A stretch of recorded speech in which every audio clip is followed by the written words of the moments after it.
أعوذ بالله من الشيطان الرجيم. بسم الله الرحمن الرحيم.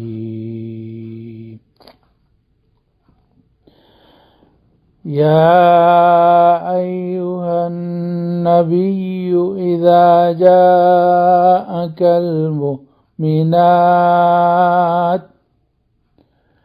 يبايعنك على ألا يشركن بالله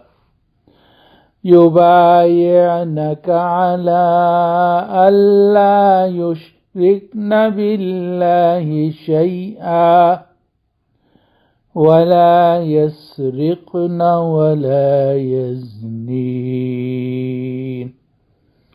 ولا يقتلن أولادهن ولا يأتين ببهتان يفترينه بين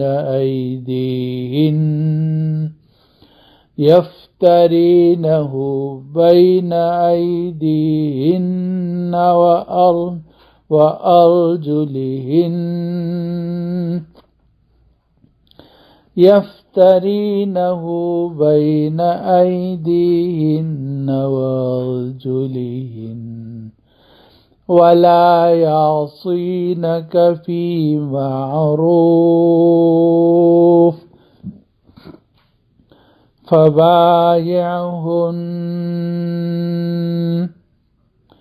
فبايعهن واستغفر لهن الله إن الله غفور رحيم. يا أيها الذين آمنوا لا تتولوا قوما غضب الله عليهم قد يئسوا من الآخرة كما يئس الكفار من أصحاب القبور. آمنت بالله صدق الله العظيم.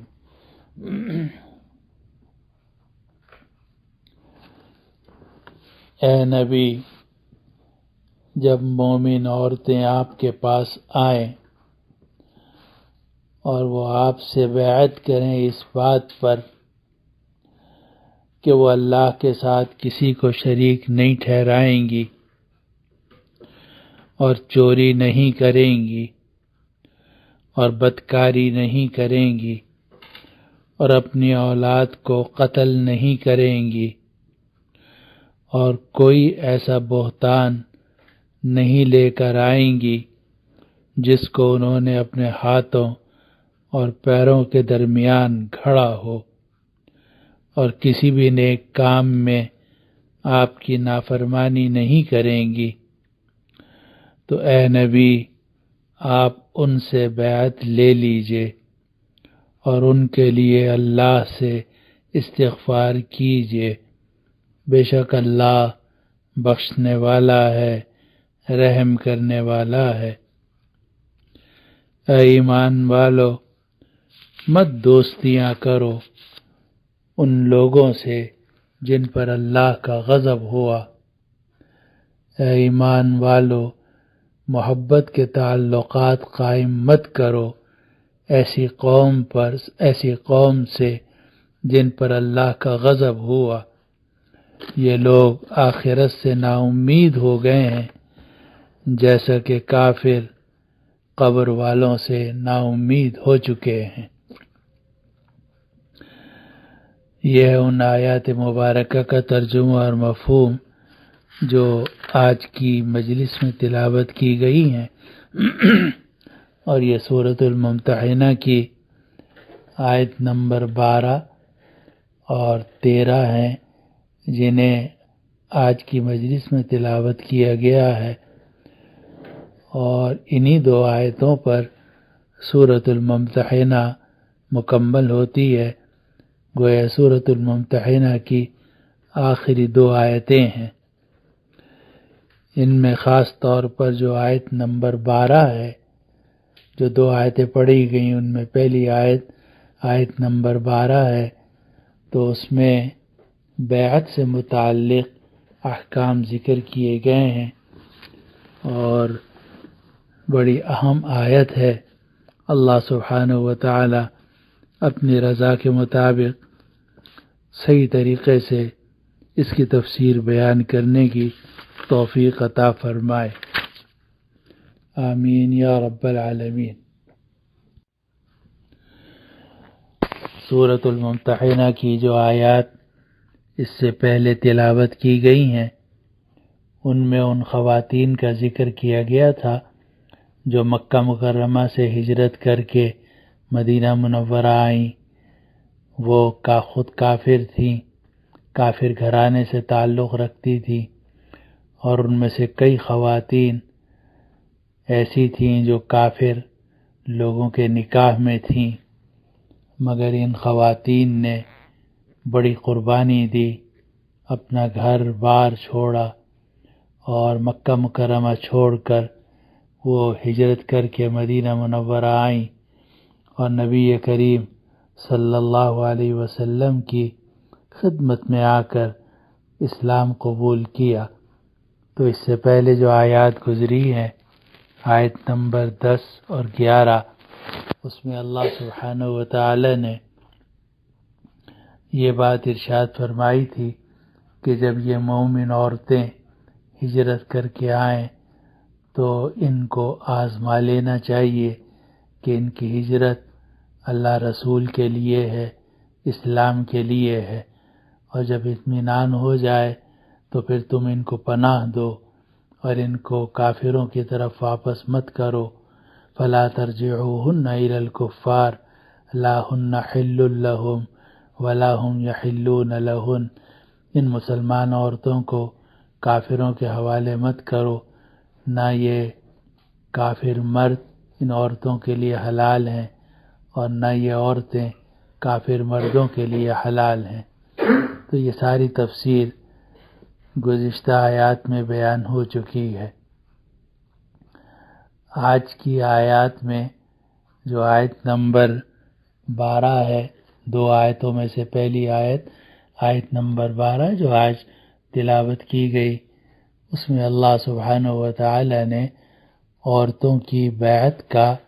حکم ذکر کیا ہے، اور یہ تفصیل ذکر فرمائی ہے کہ اے نبی، جب یہ مومن عورتیں آپ کے پاس آئیں اور آپ سے بیعت کریں ان چیزوں پر، تو آپ ان سے بیعت لے لیجئے اور اللہ کے لیے ان سے استغفار کیجئے، مغفرت طلب کیجئے، بے شک اللہ بہت بخشنے والا ہے، رحم کرنے والا ہے۔ یہ سورۃ الممتحنہ کی آیت نمبر 12 جو ہے، اسے آیت بیعت النساء بھی کہا جاتا ہے کہ یہ وہ آیت ہے کہ جس میں عورتوں کی بیعت کا ذکر کیا گیا ہے، اس لیے اس آیت کا نام مشہور ہے آیت بیعت النساء۔ اور مناسب ہوگا کہ میں یہاں اس موقع پر بیعت کی 4 قسمیں آپ کے سامنے ذکر کر دوں، اور وہ چاروں قسمیں شریعت سے ثابت ہیں، اور یہ 4 قسمیں اس لیے بھی ذکر کرنا مناسب ہے کہ کیونکہ عام طور سے یہ قسمیں لوگوں کو معلوم نہیں ہے، اور بعض حلقوں میں یہ تصور ہے کہ یہ جو بزرگوں کے ہاتھ پر بیعت کی جاتی ہے تو یہ بیعت قرآن حدیث سے ثابت نہیں ہے،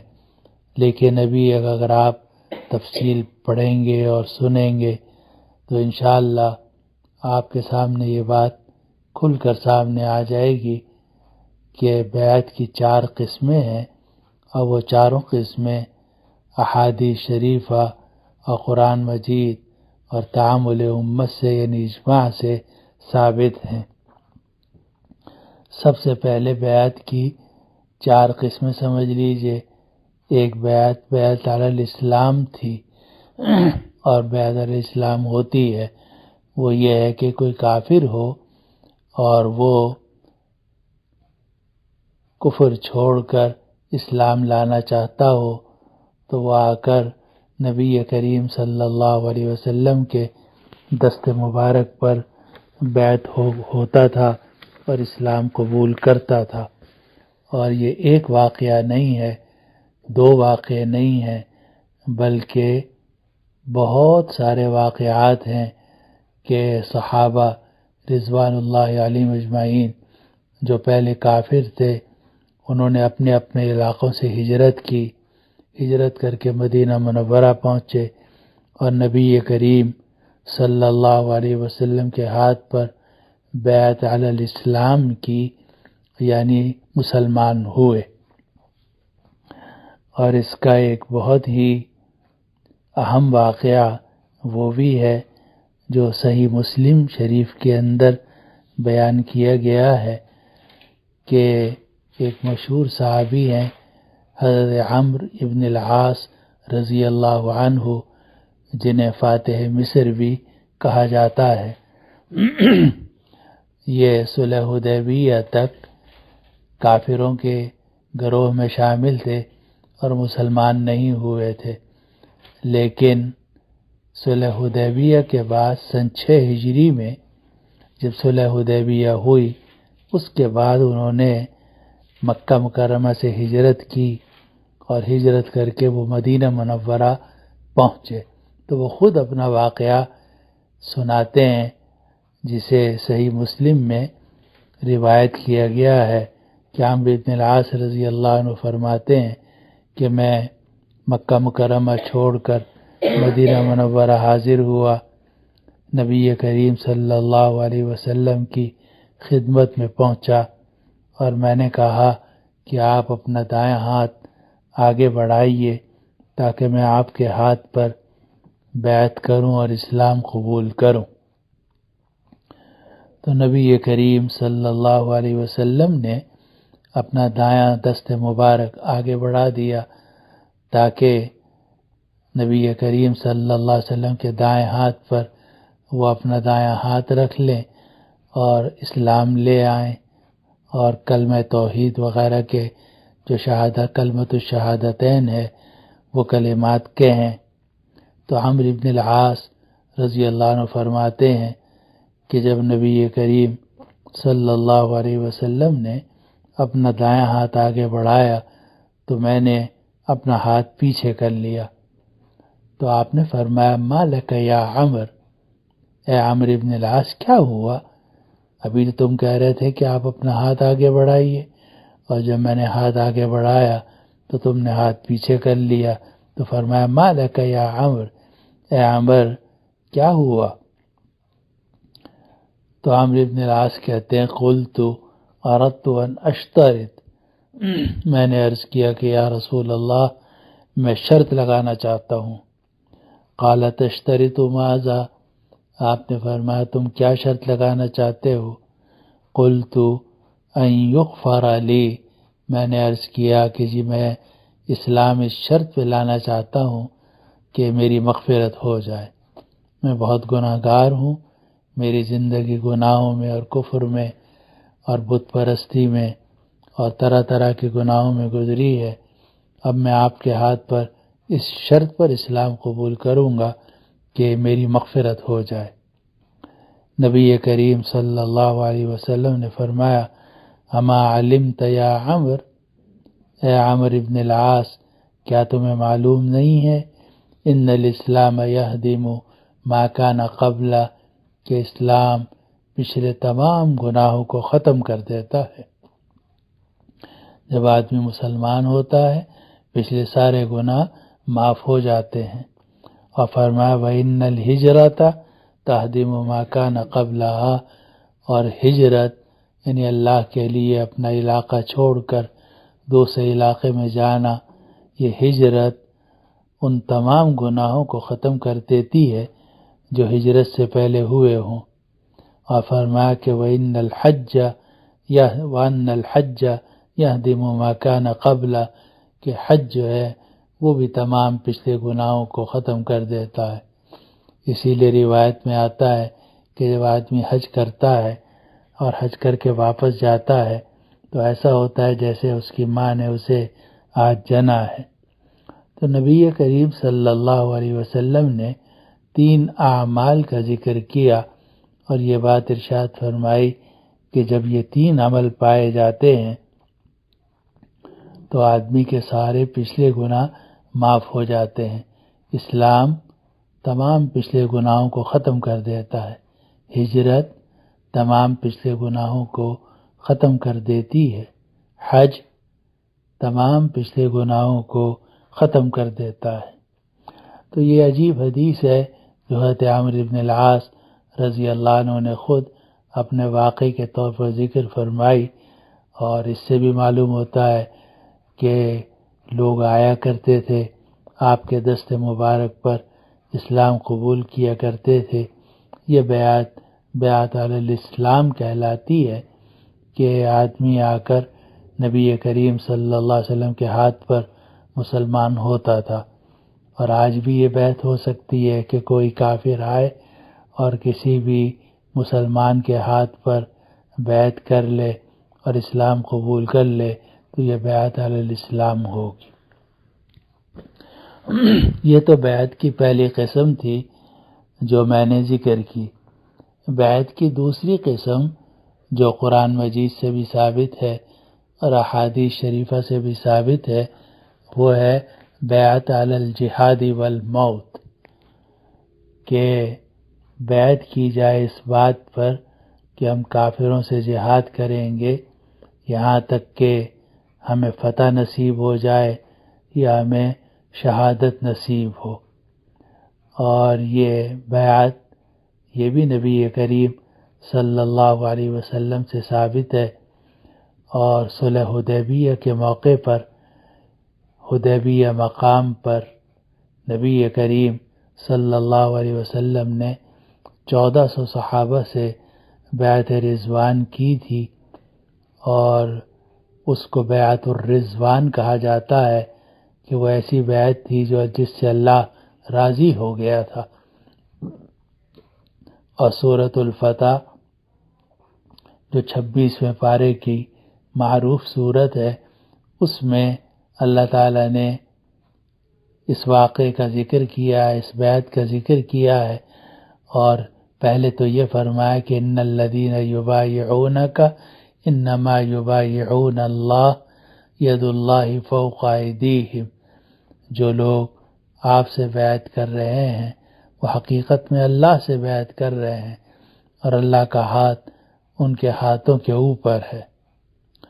اور پھر آگے یہ بھی ارشاد ہے کہ لقد رضی اللہ عن المؤمنین اذ یبایعونک تحت الشجرہ، کہ اللہ راضی ہو گیا ان مومنین سے جو درخت کے نیچے آپ کے ہاتھ پر بیعت کر رہے تھے۔ اور صحابہ رضوان اللہ علیہ مجمعین سے جب پوچھا جاتا تھا کہ بیعت الرضوان میں حدیبیہ کے مقام پر آپ سب لوگوں نے نبی کریم صلی اللہ علیہ وسلم سے جو بیعت لی تو وہ بیعت کس چیز پر لی، کیونکہ آپ تو سب پہلے سے مسلمان تھے، 1400 صحابہ تھے، یہ بیعت علی الاسلام نہیں تھی۔ تو صحابہ یہ فرماتے تھے کہ یہ بیعت علی الجہاد تھی، اور بعض صحابہ یہ فرماتے تھے کہ بیعت علی الموت تھی، اور بعد نے دونوں کو ذکر کیا کہ یہ بیعت علی الجہادی والموت تھی۔ اور بیعت علی الجہادی والموت کا مطلب یہ تھا کہ اگر کافروں کے ساتھ جہاد کرنے کا وقت آئے گا تو ہم جہاد کریں گے، آخری دم تک کریں گے، یہاں تک کہ غازی بن جائیں اور فتح نصیب ہو، یا شہید ہو جائیں اور شہادت ہمارے نصیب میں ہو۔ تو یہ بیعت تھی جو بیعت الرضوان کہلاتی ہے، اور قرآن مجید کی سورۃ الفتح میں پوری تفصیل سے اس کا ذکر کیا گیا ہے۔ اور یہ بیعت علی الاسلام نہیں تھی، بلکہ یہ بیعت علی الجہادی والموت تھی۔ تو یہ دوسری قسم ہے کہ جسے بیعت کہتے ہیں۔ بیعت کی پہلی قسم ہو گئی بیعت علی الاسلام، اور بیعت کی دوسری قسم ہو گئی بیعت علی الجہاد والموت۔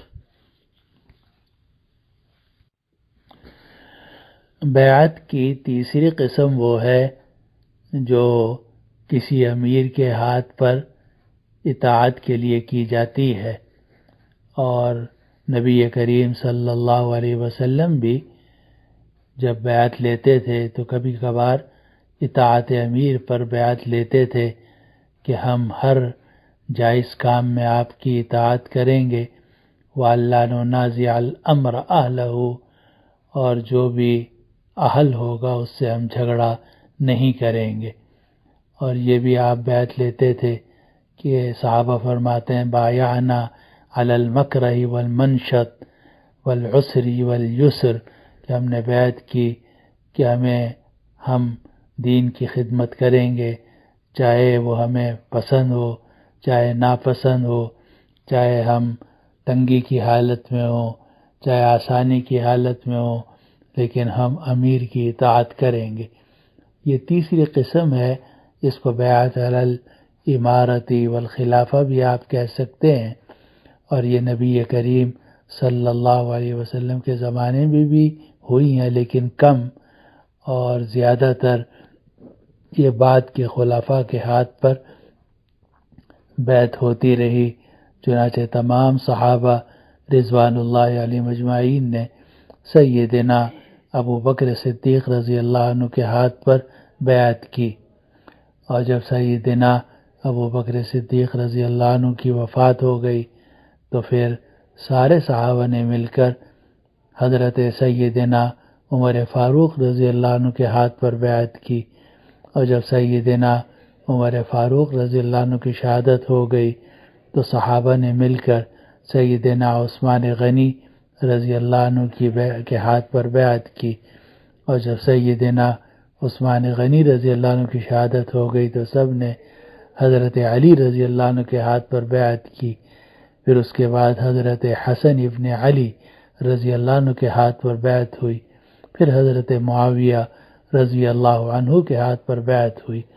تو خلفاء کے ہاتھ پر یہ بیعت ہوتی رہی، اور یہ بیعت کی تیسری قسم ہے بیعت علی الامارتی والخلافہ، امیر اور خلیفہ کے ہاتھ پر بیعت کرنا۔ تو اب تک 3 قسموں کا ذکر ہوا۔ پہلی بیعت علی الاسلام ہوئی، دوسری بیعت علی الجہاد والموت ہوئی، اور تیسری بیعت علی الامارت والخلافہ ہوئی۔ چوتھی جو ہے اس کو ہم بیعت النساء بھی کہہ سکتے ہیں، جس کا سورۃ الممتحنہ کی اس آیت نمبر 12 میں ذکر ہے، جس کی تفسیر آج بیان ہو رہی ہے۔ اور یہ اس بیعت کو ہم بیعت علی التقوی بھی کہہ سکتے ہیں، کیونکہ خواتین سے جو بیعت لی گئی تھی تو وہ جہاد اور موت پر نہیں لی گئی، اور امارت اور خلافت بھی نہیں لی گئی، اور وہ جو خواتین تھیں وہ پہلے سے مسلمان تھیں، اکثر خواتین پہلے سے مسلمان تھیں اور ان سے بیعت لی گئی۔ اور جیسا کہ میں عرض کروں گا کہ صحابہ سے بھی آپ نے جو پہلے سے مسلمان تھے بیعت لی، اور حدیث عبادہ ابن الصامت رضی اللہ عنہ انشاءاللہ آگے آ جائے گی تفسیر کے اندر۔ تو اس بیعت کو بیعت علی التقوی بھی کہہ سکتے ہیں اور بیعت النساء بھی کہہ سکتے ہیں، کہ آپ نے خواتین سے بیعت لی، پھر مردوں سے بیعت لی، مگر یہ بیعت نہ تو اسلام والی بیعت تھی، نہ جہاد اور موت والی بیعت تھی، نہ امارت اور خلافت والی بیعت تھی، بلکہ یہ بیعت تھی گناہوں سے بچنے پر اور گناہوں کے چھوڑنے پر، جس کو تقوی کہا جاتا ہے۔ اس لیے اس بیعت کا نام اگر بیعت علی التقوی رکھا جائے تو یہ بالکل 100% درست ہے، اور یہ وہ بیعت ہے جو اکابر صوفیہ کے اندر رائج ہے، کہ لوگ آتے ہیں اور بڑے بڑے اولیاء اللہ کے ہاتھ پر توبہ کرتے ہیں، اور وہ بیعت علی التقوی کہلاتی ہے، اور اس بیعت علی التقوی کا ذکر سورۃ الممتحنہ کی آیت نمبر 12 میں بھی ہے، اور حضرت عبادہ ابن الصامت رضی اللہ عنہ کی حدیث میں بھی ہے، کہ جسے بخاری شریف، مسلم شریف اور دوسری کتابوں میں ذکر کیا گیا ہے۔ تو یہ جو بیعت کی چوتھی قسم ہے، اس کا نام ہے بیعت علی التقوی۔ جب یہ بیعت کی 4 قسمیں آپ سمجھ گئے، اب یہ جو آیت کریمہ ہے سورۃ الممتحنہ کی آیت نمبر 12،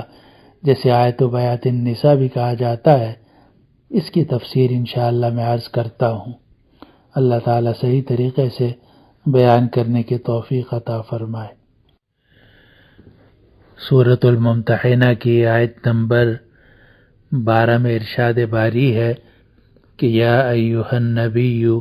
اذا جاءک المؤمنات، اے نبی جب مومن عورتیں آپ کے پاس آئیں، یبایعنک، اور وہ آپ سے بیعت کریں، علی الا یشرکن باللہ شیئا، کہ وہ اللہ کے ساتھ کسی کو شریک نہیں ٹھہرائیں گی، ولا یسرقن، اور چوری نہیں کریں گی، ولا یزنین، اور زنا یعنی بدکاری نہیں کریں گی،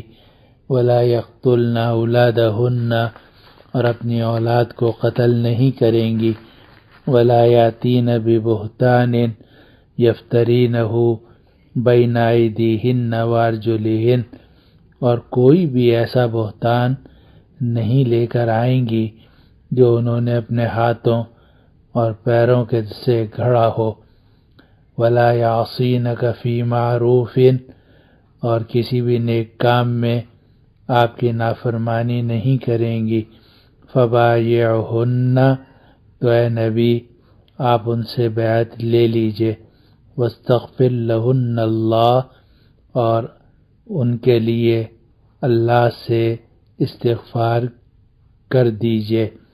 ان اللہ غفور الرحیم، بے شک اللہ بخشنے والا ہے، رحم کرنے والا ہے۔ اب یہ آیت جو ہے اس کو آپ آیت بیعت النساء بھی کہہ سکتے ہیں، اور اس کو آیت بیعت علی التقوی بھی کہہ سکتے ہیں،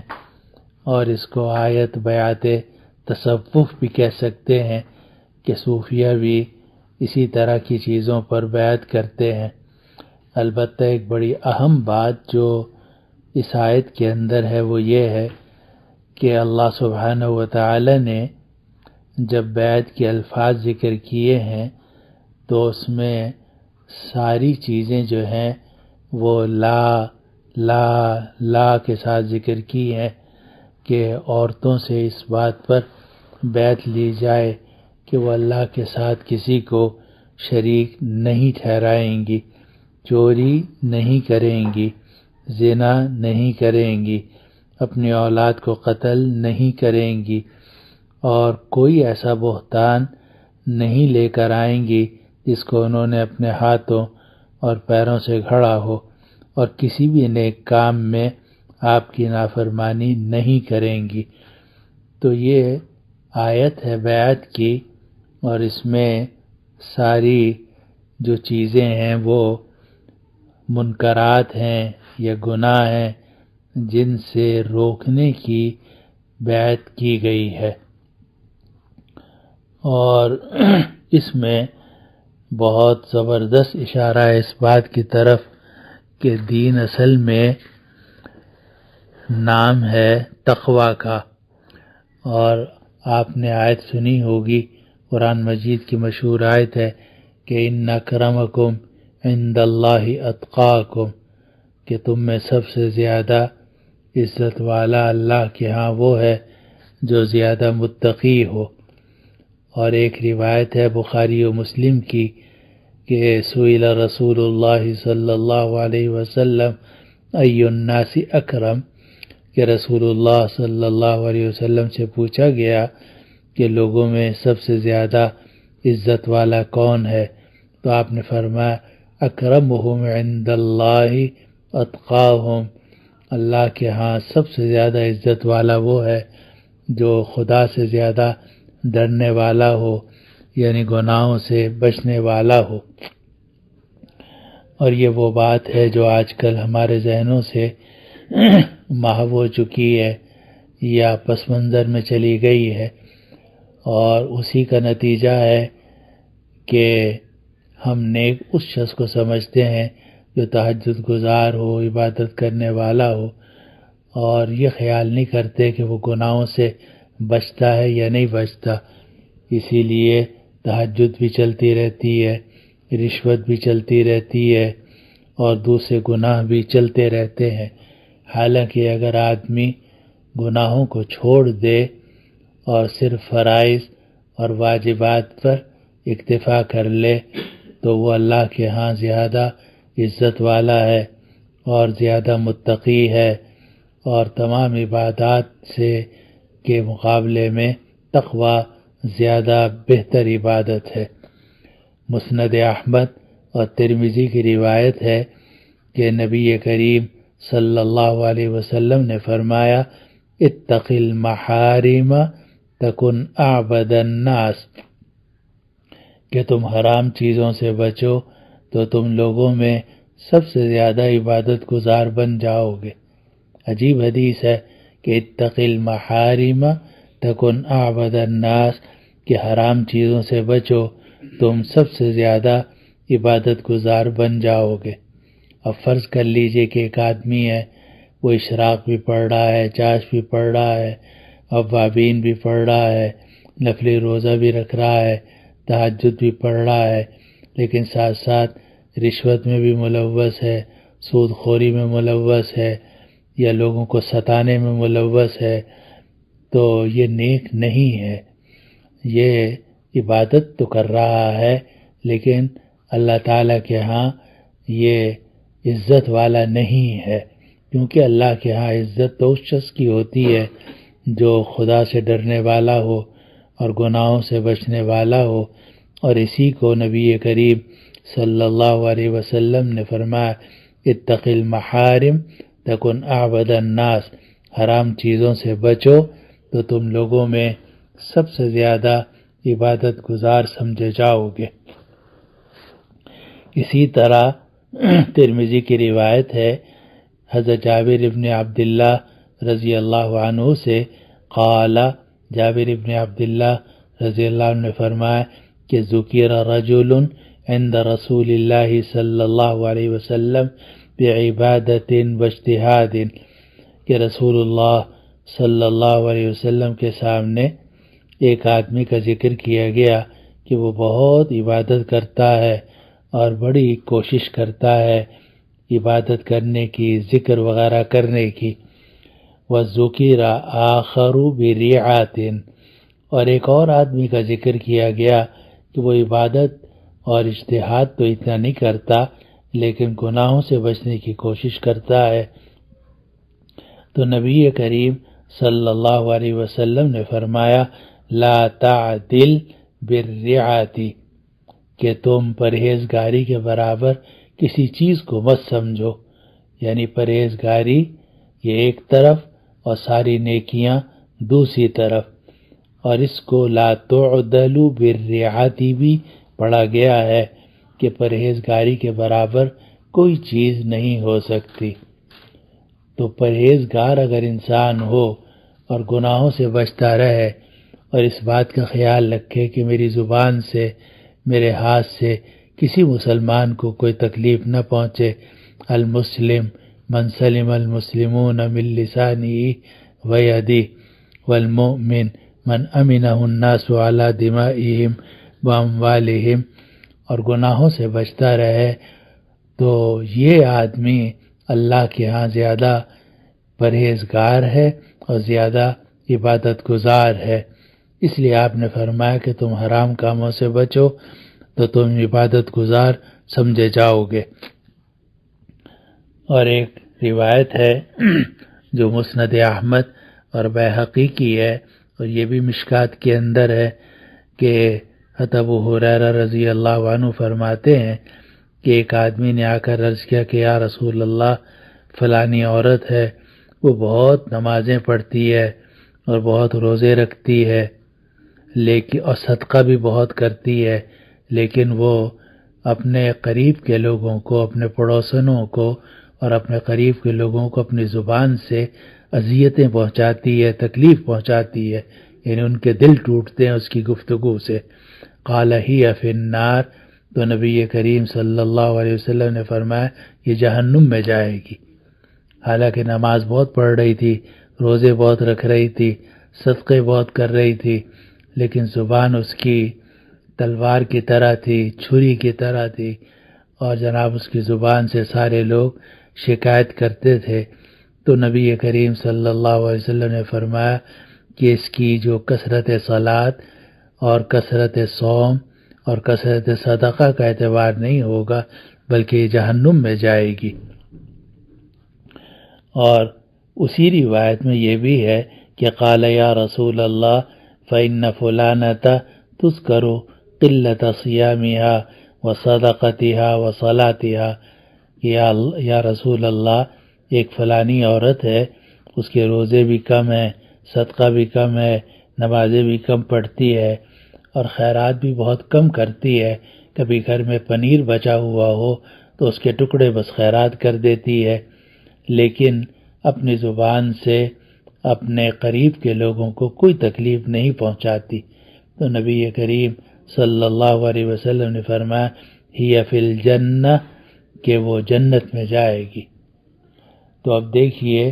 کہ آدمی صبح سے شام تک عبادت کرے اور جہنم میں جائے،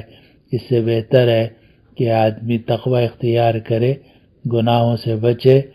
اور کوشش کرے کہ کوئی گناہ مجھ سے سرزد نہ ہو،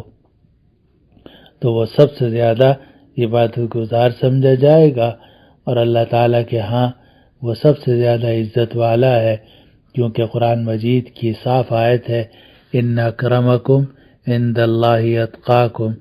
تم میں سب سے زیادہ عزت والا اللہ کے ہاں وہ ہے جو گناہوں سے زیادہ بچنے والا ہو۔ تو یہی بات ہے جو اس سورہ ممتحنہ کی آیت نمبر 12 میں ہے کہ نبی کریم صلی اللہ علیہ وسلم نے خواتین سے بیعت لی، اور یہ خواتین ان میں سے کچھ تو وہ تھیں جو مسلمان ہو رہی تھیں، اور اکثر وہ تھیں کہ جو مسلمان ہو چکی تھیں، اور یہ بیعت آپ نے مکہ مکرمہ میں بھی لی، پھر اس کے بعد آپ مدینہ منورہ تشریف لائے تو بھی آپ نے خواتین سے بیعت لی، اور جب بیعت ہوئی تو اس میں آپ نے جو بیعت لینے والی خواتین تھیں،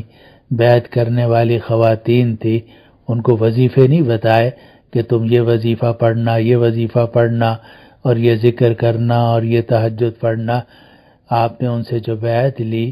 وہ بیعت لی اس بات پر کہ وہ اللہ کے ساتھ کسی کو شریک نہیں کریں گی، اور چوری نہیں کریں گی، اور زنا نہیں کریں گی، اور اپنی اولاد کو قتل نہیں کریں گی، اور کوئی بہتان ایسا نہیں باندھیں گی کہ جو انہوں نے خود گھڑا ہو، اور کسی بھی نیک کام میں آپ کی نافرمانی نہیں کریں گی۔ تو یہ جتنی بھی صورتیں تھیں گناہوں سے بچنے کی، تو وہ آپ نے ذکر فرمائی،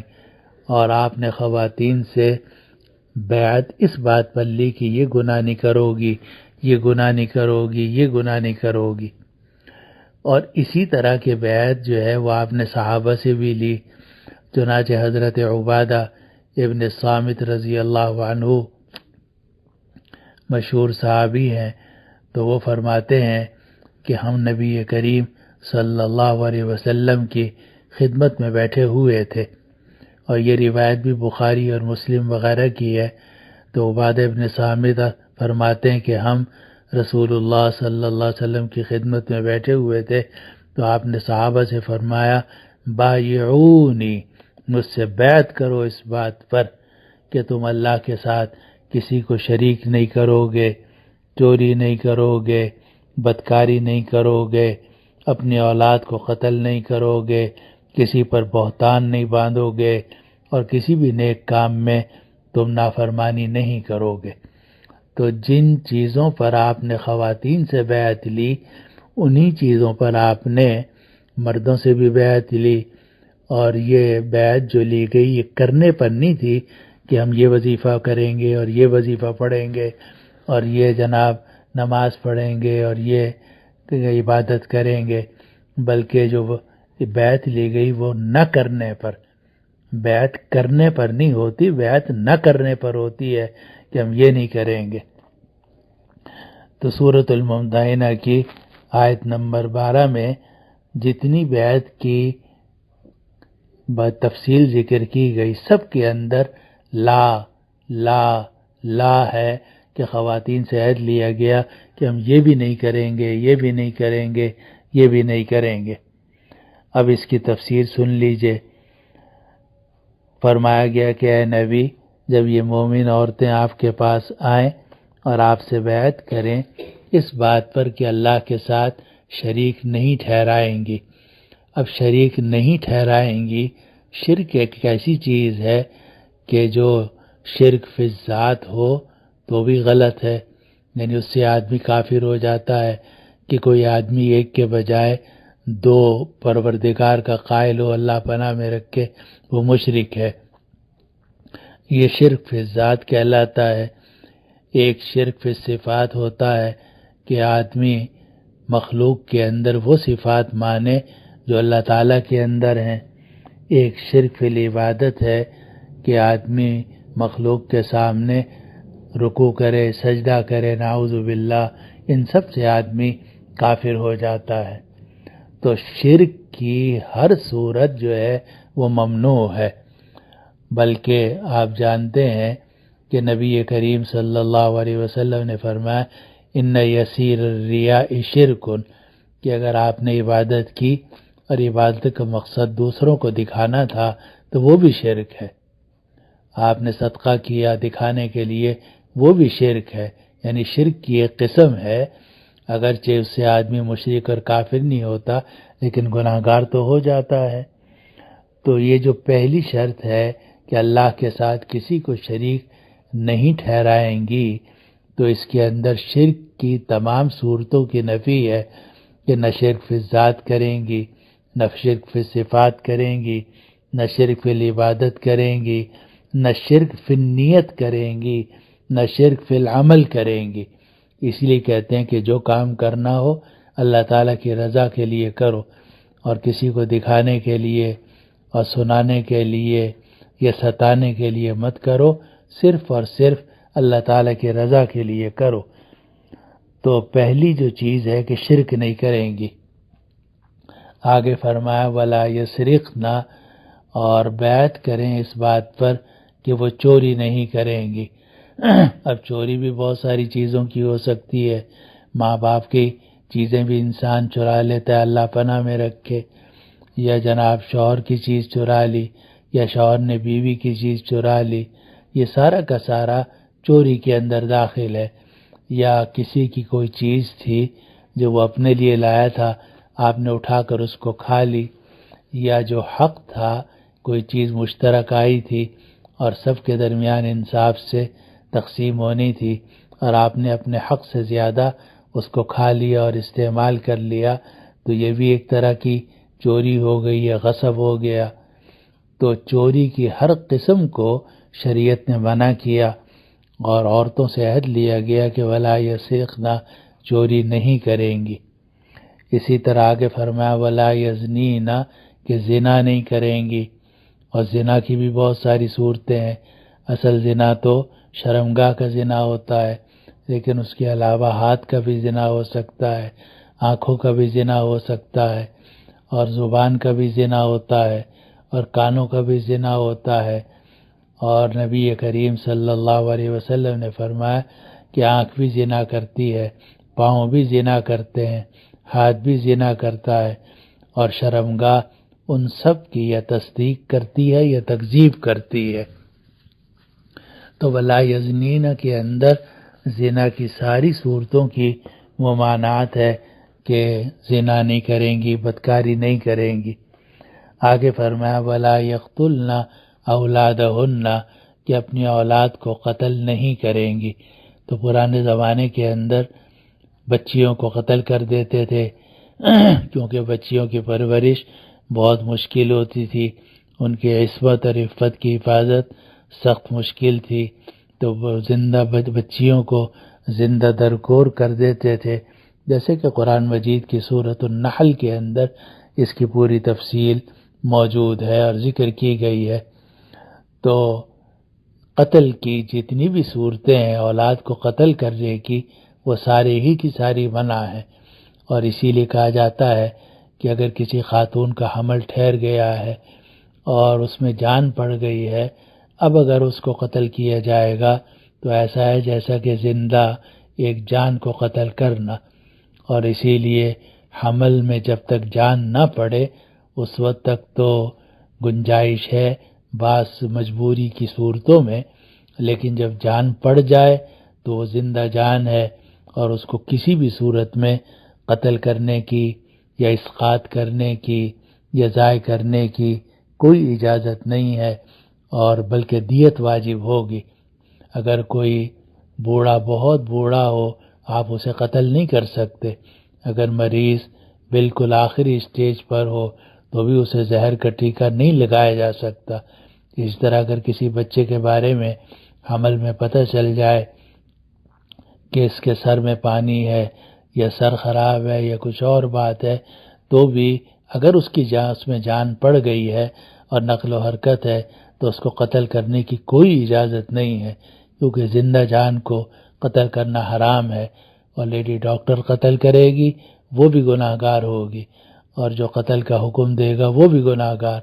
البتہ یہ ہو سکتا ہے کہ عورت کی جان بچانے کے لیے پیٹ چاک کر دیا جائے اور اس بچے کو نکال لیا جائے، پھر بچے کو انکیوبیٹر اور دوسری جگہوں میں رکھا جائے، پھر اس کا اگر خود انتقال ہو جائے اس میں کوئی حرج کی بات نہیں ہے، لیکن اپنے اختیار سے آپ کسی بھی شخص کو، کسی بھی اولاد کو قتل نہیں کر سکتے، چاہے وہ کمزور ہو، چاہے وہ معذور ہو، چاہے وہ ضعیف ہو، چاہے وہ بیمار ہو، جب کہ اس میں جان پڑ گئی ہے۔ تو اللہ تعالیٰ نے اسی صورت کے اندر یہ بھی فرمایا وَلَا يَقْتُلْنَ أَوْلَادَهُنَّ، کہ عہد کریں اس بات پر کہ وہ اپنی اولاد کو قتل نہیں کریں گی۔ آگے قرآن مجید میں فرمایا گیا کہ وَلَا يَأْتِينَ بِبُهْتَانٍ يَفْتَرِينَهُ بَيْنَ أَيْدِيهِنَّ وَأَرْجُلِهِنَّ، کہ کوئی بھی کسی پر ایسا بہتان نہیں باندھیں گی۔ بہتان کا مطلب ہے الزام لگانا، کہ کسی میں کوئی عیب نہیں ہے اور آپ اس میں وہ عیب ثابت کر رہے ہیں، تو یہ بہتان لگانا گناہ کبیرہ ہے اور بہت بڑا گناہ ہے۔ تو مردوں میں بھی عادت ہوتی ہے، عورتوں میں بھی عادت ہوتی ہے کہ بغیر سوچے سمجھے الزام لگا دیتے ہیں یا لگا دیتی ہیں کہ فلاں آدمی ایسا ہے، فلاں نے یہ کیا، فلاں نے یہ کیا، اور بہتان اس پر باندھتے ہیں۔ تو اللہ سبحانہ و تعالی نے اس آیت میں یہ بھی فرمایا کہ اے نبی صلی اللہ علیہ وسلم، اے نبی، جب یہ عورتیں آئیں تو آپ ان سے اس بات پر بھی بیعت لیں کہ وہ اپنے ہاتھوں اور پیروں سے کوئی بہتان نہیں باندھیں گی۔ ہاتھوں پیروں کا اس لیے ذکر کیا کہ زیادہ تر جتنے بھی گناہ ہوتے ہیں وہ انسان کے ہاتھوں اور پیروں سے ہوتے ہیں، اور بعض علماء نے فرمایا کہ خدا نخواستہ کوئی عورت اگر بدکاری میں مبتلا ہو تو ہاتھ اور پیروں کے درمیان وہ بدکاری کرتی ہے، اور بعض اوقات وہ بچہ شوہر کا نہیں ہوتا لیکن شوہر کی طرف نسبت کر دیتی ہے، تو اللہ سبحانہ و تعالی نے اسے بھی بہتان قرار دیا اور یہ فرمایا کہ آپ ان خواتین سے عہد لیجئے اور بیعت لیجئے اس بات پر کہ یہ کوئی ایسا بہتان نہیں لے کر آئیں گی جو اس کو انہوں نے اپنے ہاتھوں اور پیروں سے گھڑا ہو۔ اور اس کے بعد فرمایا وَلَا يَعْصِينَكَ فِي مَعْرُوفٍ، اور کسی بھی نیک کام میں آپ کی نافرمانی نہیں کریں گی۔ تو یہ نہیں کریں گی، یہ نہیں کریں گی، یہ نہیں کریں گی۔ جب خواتین اس بات کا عہد کر لیں، آگے قرآن کہتا ہے فبایعہن، اب آپ ان عورتوں سے بیعت لے لیجئے، واستغفر لہن اللہ، اور ان کے لیے اللہ سے استغفار کیجئے، ان اللہ غفور الرحیم، بے شک اللہ بخشنے والا ہے، رحم کرنے والا ہے۔ اور میں ایک مرتبہ پھر یہ بات عرض کرنا چاہتا ہوں کہ آج کل جو بیعت لی جا رہی ہے وہ وظیفوں پر لی جا رہی ہے، اور وظیفوں پر بیعت اصل بیعت نہیں ہوتی۔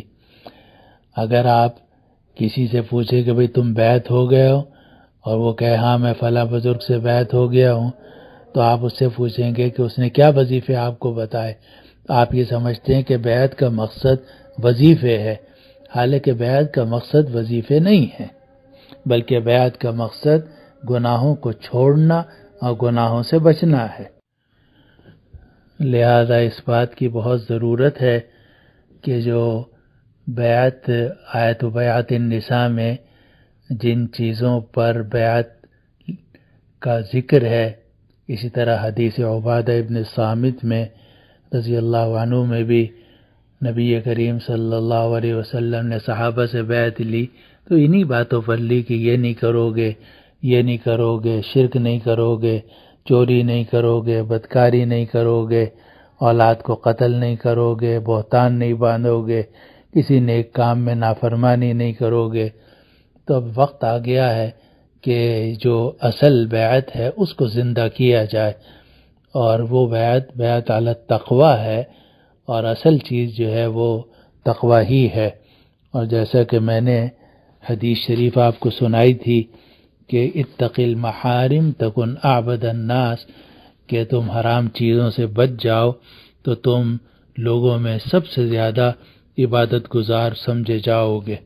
اللہ کے ہاں سب سے زیادہ عبادت گزار ہوگے۔ بات ختم ہو گئی۔ اب سورۃ الممتحنہ کی آخری آیت کا ترجمہ باقی رہ گیا ہے، تو وہ میں پڑھتا ہوں۔ یا ایہا الذین آمنوا لا تتولوا قوما غضب اللہ علیہم، اے ایمان والو مت محبت کے تعلقات قائم کرو ایسے لوگوں سے جن پر اللہ کا غضب ہوا ہے۔ قد یئسوا من الآخرہ، اور جن پر اللہ کا غضب ہوا ہے وہ آخرت سے نا امید ہیں۔ کما یئس الکفار من اصحاب القبور، جیسا کہ وہ کافر جو قبروں میں پہنچ چکے ہیں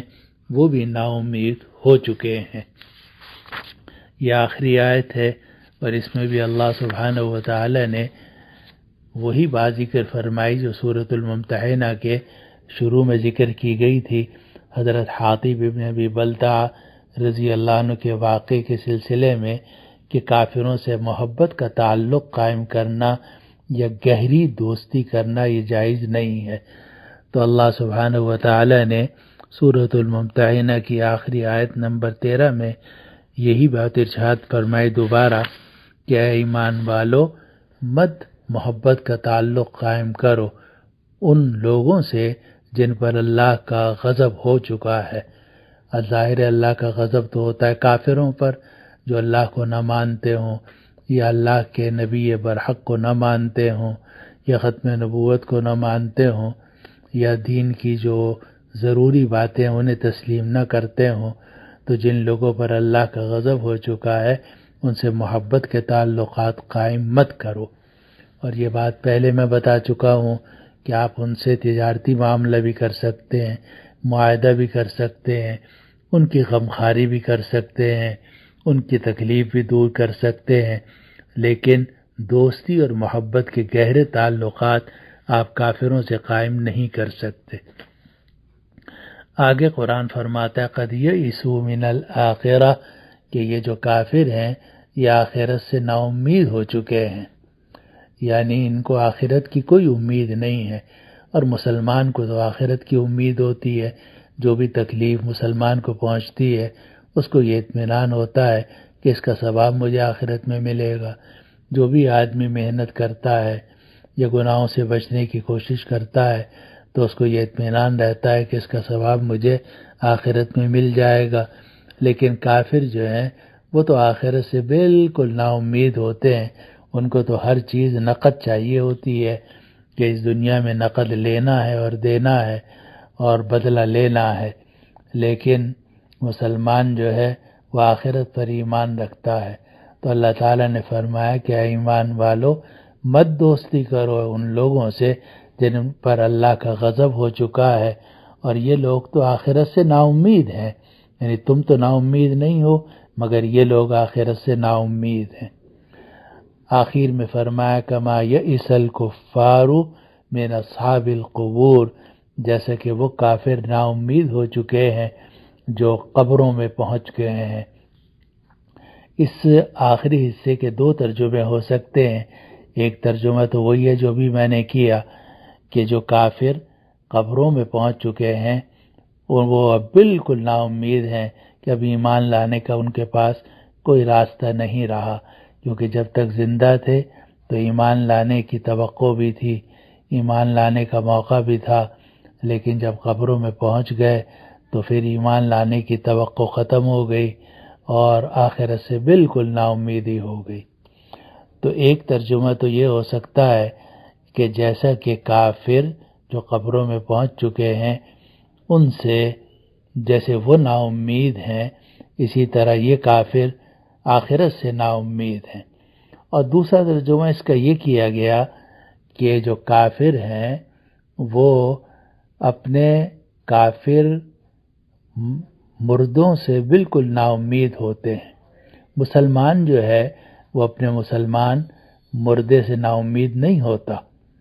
کیونکہ اگر کسی کے والد کا انتقال ہو گیا، ماں کا انتقال ہو گیا، بیٹے کا انتقال ہو گیا، بھائی کا انتقال ہو گیا، تو اسے یہ امید رہتی ہے کہ میں اس کے لیے مغفرت کی دعا کروں گی، ایصال ثواب کروں گی تو اس کو نجات ہوگی اور اللہ تعالیٰ اسے معاف فرما دیں گے۔ لیکن کافر جو ہیں ان کو تو نہ وہ ایصال ثواب کے قائل ہیں، نہ وہ آخرت کے اس طرح قائل ہیں، تو کافر جو ہیں وہ تو قبروں والوں سے بالکل نا امید ہوتے ہیں۔ جو زندہ کافر ہیں وہ قبروں میں پہنچنے والے مردوں سے بالکل نا امید ہوتے ہیں کہ ہم ان کو کچھ فائدہ نہیں پہنچا سکتے، لیکن جو مسلمان ہیں تو وہ نا امید نہیں ہوتے، وہ دنیا میں بھی ایک دوسرے کو فائدہ پہنچا سکتے ہیں، اور اس کے ساتھ ساتھ جو قبروں میں لوگ ہیں ان کو بھی فائدہ وہ پہنچانے کی امید رکھتے ہیں کہ ہم انہیں فائدہ پہنچا دیں گے۔ یہاں آ کر الحمدللہ سورۃ الممتحنہ جو ہے وہ مکمل ہو گئی ہے۔ ایک مرتبہ آیت نمبر 11 اور 12 آیت نمبر 12 اور 13 کا ترجمہ پھر سن لیجئے۔ اے نبی، جب یہ مومن عورتیں آپ کے پاس آئیں اور آپ سے بیعت کریں اس بات پر کہ وہ اللہ کے ساتھ کسی کو شریک نہیں ٹھہرائیں گی اور چوری نہیں کریں گی اور زنا نہیں کریں گی اور اپنی اولاد کو قتل نہیں کریں گی اور کوئی ایسا بہتان نہیں لے کر آئیں گی جس کو انہوں نے اپنے ہاتھوں اور پیروں سے گھڑا ہو، اور کسی بھی نیک کام میں آپ کی نافرمانی نہیں کریں گی، تو جب وہ ان سب چیزوں پر بیعت کریں تو آپ ان سے بیعت لے لیجئے اور ان کے لیے اللہ سے استغفار کیجئے، بے شک اللہ بہت بخشنے والا ہے، رحم کرنے والا ہے۔ اے ایمان والو، ہرگز دوستیاں مت کرو ان لوگوں سے جن پر اللہ کا غضب ہو چکا ہے، اور وہ لوگ تو آخرت سے نا امید ہیں، جیسے کہ کافر قبروں والوں سے بالکل نا امید ہو چکے ہیں۔ وآخر دعوانا ان الحمد للہ رب العالمین، وصلی اللہ وسلم وبارک علی حبیبنا وسیدنا وشفیعنا ومولانا محمد وعلى آلہ واصحابہ اجمعین برحمتک یا ارحم الراحمین، وآخر دعوانا ان الحمد للہ رب العالمین۔